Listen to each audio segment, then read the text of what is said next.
Proportional Response. Book 1, Chapter 22, Part 1. PR War. Interlude. Tears fell down her blue cheeks, but she made no attempt to wipe them, nor to hide her face from the screen as she spoke. I can see the toll this is taking on him, and it cuts my heart. I do not ask this as your future empress, nor as your princess, though it is both of those which keep me from him. I ask this as family. Take care of him, whatever it takes. Be my surrogate in whatever way he needs. Please. The other woman looked back at her, removed her glasses, and nodded. I have tried to look out for him, of course, but you are right, and I won't even try to say that I haven't taken a liking to him. But yes, all of this takes a hard toll on such a kind and gentle soul. I will be whatever he needs, though I don't think he would take some things regardless of how he needed them. The two women shared a wry smile which crossed the generations between them and signed off. C-22 PR. War Enable sat in the all-too-familiar conference room of the human embassy and tried to ignore the sound of clashing sticks in the courtyard.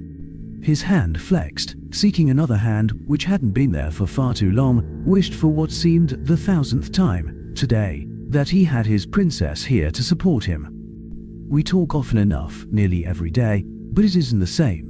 Yes, I can feel her strength over the quantum relay, and it helps. But I never wanted this. I never wanted to be a linchpin in a war. He sighed inwardly. I never intended to stop paying attention. What did Henry just say? Henry continued to speak. 10 months into the war, and we finally rousted the Exaltans from every system they took in their opening move. There is, of course, a lot left to deal with, and much of it looks very bad, but some of the worst things could be seen as mixed blessings. The feathers on Galen Bascor's arms stood straight, and he let out a hearty harumph. I don't see how the Altans cramming every civilian ship they have with our indentures going in random directions could be any kind of blessing, nor how them finding a way to prevent the surrender of their ships by destroying their own is any kind of blessing. Enable gripped his chair hard as the Themiacan voiced what so many of them had been thinking. To his surprise, Yoro reached over and subtly stuck her hand under his. She did not look at him. Indeed, her expression did not change at all, but her hand felt both softly reassuring and like a rock upon which he could stand in the tempest. He had to fight from clinging to it like a drowning man to a rope. Henry nodded acknowledgement to Gale, and his face darkened a bit. Yes, even those have advantages for us, though we must carefully plan how we use the second one. To the first, that business with the Zoltans chaotically shuffling people around throughout their territory, then randomly expelling some of them. That helps us in a lot of ways, though it is causing hardship for the people caught in the shuffle. Kaz spoke up. And hardship for every port where they land. Neutral ports will get notifications that refugees are incoming, sometimes notifications of hundreds of thousands, with only a few hours' notice. Then, half the time, the refugees never appear, or the numbers given are vastly off, causing wasted resources and scrambling. Other times, merchant ships will land and disgorge hundreds of refugees with no warning at all. Sometimes on small space stations, mind you, and then unload cargo. The Ronana have closed their ports to all ships flying a Sultan flag, and all ships coming from the Republic. The Baitha are threatening to do the same. The Exaltans, of course, are threatening that anyone who closes their ports would be both in violation of the Council order concerning the refugees, and that they would consider any port closures to be a form of taking sides in the war. Henry gave a deep sigh and grimaced for a bit. I'm hoping you can at least handle the first part. Maybe push a resolution through the Council that no port is required to take refugees beyond what they can reasonably accommodate. Kaz answered. We are working on a resolution to put before the Council. I am also going to put forth a vote for an edict stating that attempts by either side of the war to list neutral nations as hostiles in favor of their enemy without a lesser majority of the Council approving the reasoning will be a breach. Enable unconsciously squeezed hard on Yoro's hand. He looked at her in panic, afraid he'd hurt her, but she simply gave him the barest glance and a half smile, then a reassuring squeeze in return. Kaz has the popularity right now to pull it off, not that it is a hard sell. Humanity and their allies want the neutrals safe from this war, and the neutral parties certainly don't want to be targets. Henry nodded to Kaz and interrupted Enable's thoughts. Excellent. I'm glad you've been able to maintain the clout to push such things through, which I assume you will based on your word. As for the poor refugees that are caught in the endless loop of ships within the Republic, the dead are not the only casualties of war. Some are injured, or just have some significant trauma hoisted upon them. Henry refocused. Still, no one is dying as far as we can tell, so that is something. On the other hand, it has proven to be a major boon to Major Mendesh and his resistance. The little bastards the Exaltan put in charge of the refugees are highly susceptible to bribes, when they bother to pay enough attention to realize anything is amiss in the first place. And so, the Major's people can go anywhere they like, paid for by the voters themselves. They have also been able to get a lot of targeted individuals into what they are calling the Chaos Queue, and anyone lost in there is impossible to find.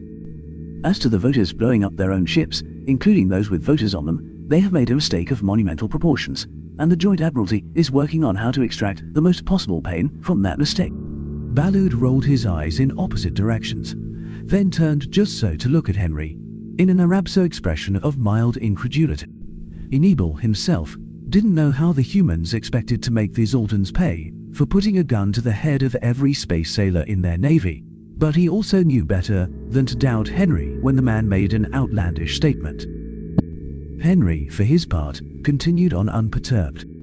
We have been in contact with Major Mendesh, and he has been able to acquire a Class 12 QCOM that is tied to a unit inside the Exaltan Central Communications Array. Enebel felt his eyebrows go down in confusion, just as most others in the room took a sharp intake of breath.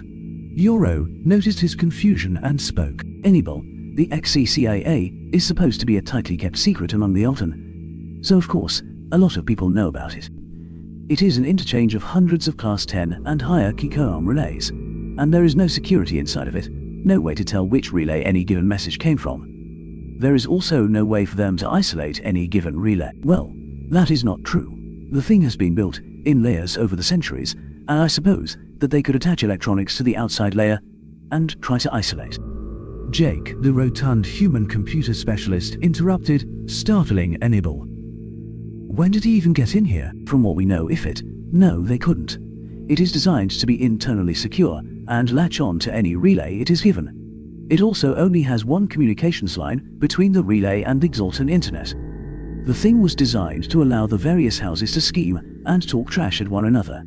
Security is entirely centered around carefully tracking and monitoring the outside link of each relay. What Mendesh has is a relay that was marked as destroyed decades ago, which means that he can hear a lot of what the voters are saying to one another if he can decrypt it. Jake waved a hand dismissively and shook his head. Not that that matters to the current discussion. What matters is that the Altans set their little kill switches up so that they can come from the XEKA. You see, that's central. Enebel heard the magic words from Jake and gave the man a look. He noticed the same look coming from his aunt, Henry, Kasler, and all three of Kasler's wives. Jake rolled his eyes and waved a hand as he shook his head. Fine. Never mind. Suffice it to say that we can destroy any Exaltan ship that we have the full IF, identify friend or foe, code for. Silence reigned in the room for a moment, and Jake finally managed to interpret all the confused looks. Rather than assign codes to each bomb placed in each ship and keeping a repository of the codes, the code is a hash of the IF serial number. Since that number gets broadcast on a subchannel by the IF, we can read it for any ship we can get close enough to. Henry nodded and took up the narrative. Currently, we are working on getting the codes for every ship with a voter. After we have that, we will wait until there is a major battle, either defensive or offensive, and then we are going to blow every Sultan ship in that battle, and every ship that carries a voter, whether it is in that battle or not. The room went very, very quiet, and Enebel felt like he wanted to faint. He loved Henry like a true brother, but to hear him talk so blithely about ending so many lives is exactly what war is, and is a move that will shorten the war. Kill one today to save 10 tomorrow. Seems simple math until you scale it up to thousands or more. He wanted to stand and speak against this plan, wanted to plead for some other option. He looked around the room and saw that others wanted the same thing. He looked in Henry's eyes and saw regret, but regret overshadowed by iron determination. Balud finally spoke. a hard and bold plan. It will certainly force the Zoltan to reconsider their current strategy of holding a bomb to the back of all of their sailors' heads. Still, to kill every voter and wait for as large a battle as possible. Maybe a smaller demonstration to prove we can do it. Henry shook his head. This is a go big or go home moment for several reasons. The first and foremost is that the voters still consider themselves above the war. Very few of them have died, or even been noticeably inconvenienced so far with this war. We need to hit them directly, make them remember that they are humanity's primary targets in all of this, and that if they make us climb over the dead body of every single Sultan to get to them, we will. And we will be all the angrier for being forced to do so.